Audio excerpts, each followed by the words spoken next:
আগতে কৰিছে আমাৰতো হোৱা নাই স্যাৰ এটা কৰি লওঁ আমি আহা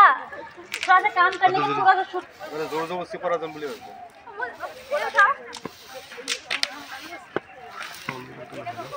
সামনে হলো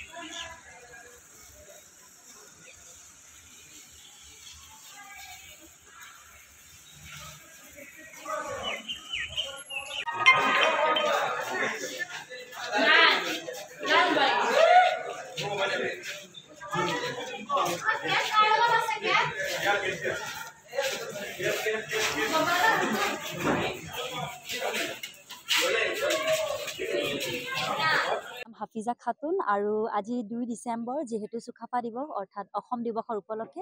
আমাৰ নাৰেংগী আঞ্চলিক মহাবিদ্যালয়ে এটি বিশেষ প্ৰচেষ্টা আগবঢ়াইছে এইটো হ'ল স্বচ্ছ ভাৰত অভিযান আজিৰ এই বিশেষ দিনটোত আমি সকলোৱে একগোট হৈছোঁ আমাৰ এনচিচি টিম আছে লগতে এনএছএছ আৰু স্কাউট ৰবাৰ সকলো আছে আৰু সকলোৱে মিলি আজি আমাৰ মহাবিদ্যালয়খন পৰিষ্কাৰ পৰিচ্ছন্ন কৰিলোঁ যেহেতু যদি আমি প্ৰত্যেক দেওবাৰে এনেকৈ কৰি যাওঁ আমাৰ মহাবিদ্যালয় আগবাঢ়ি আহিব স্বচ্ছতা দিশত বহুত বৃদ্ধি হ'ব আৰু উন্নতি দিশে আগবাঢ়ি আহিব সেয়েহে আমি সকলোৱে আজি এনেদৰে চাফা কৰিলোঁ আৰু আমাৰ এইটো দৃঢ় প্ৰচেষ্টা যাতে আমি প্ৰত্যেক দেওবাৰে আমি এনেদৰে স্বচ্ছতা কৰি আহোঁ ধন্যবাদ আমি চুকাফা দিৱস উপলক্ষে আমাৰ বৰ্তমান অসম দিৱস বুলি পালন কৰা হয় আমি এইটো স্বচ্ছ ভাৰত অভিযানৰ এটা অংশ হিচাপে লৈ আমি আমাৰ গোটেই কলেজ কেম্পাছটো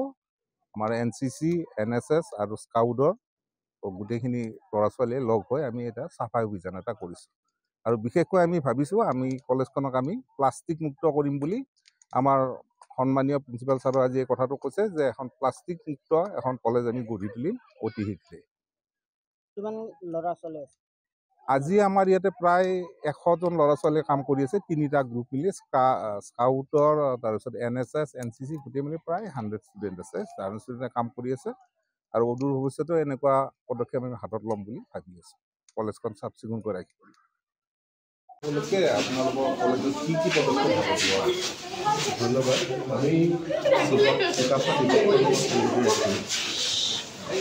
যিদৰে চুকাফাই গোটেই এখন সুন্দৰ অসম গঢ়া সপোন দেখিছিল সেইদৰে আমাৰ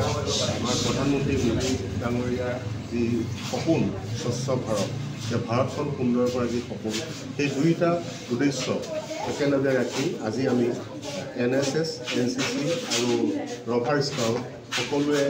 আমাৰ যি টি ইউনিট আছে সকলো সদস্য লগ হৈ আমাৰ নাৰেংগী আঞ্চলিক মহাবিদ্যালয়খন সুন্দৰকৈ চাফ চিকুণ কৰি ৰখাৰ এক বদ্ধ পৰিকল্পনা লৈছোঁ আৰু লগতে আজি এই প্ৰথম পদক্ষেপ হিচাপে আজি চুকাফা দিৱসত আমি আমাৰ কেম্পাছটো যিমান পাৰোঁ আমি চাফা কৰিম আৰু লগতে আমাৰ গেটৰ পৰা আমাৰ মূল চৰকাৰী ৰাস্তালৈকে যিমানখিনি পথ আছে গোটেইখিনি আমাৰ চাফ চিকুণ কৰাৰ লগতে ভৱিষ্যত দিনত আমি এই কলেজত এটা প্লাষ্টিক ফ্ৰী জোন হিচাপে আমি গঢ়ি তুলিবলৈ আমি চেষ্টা কৰিম ধন্যবাদ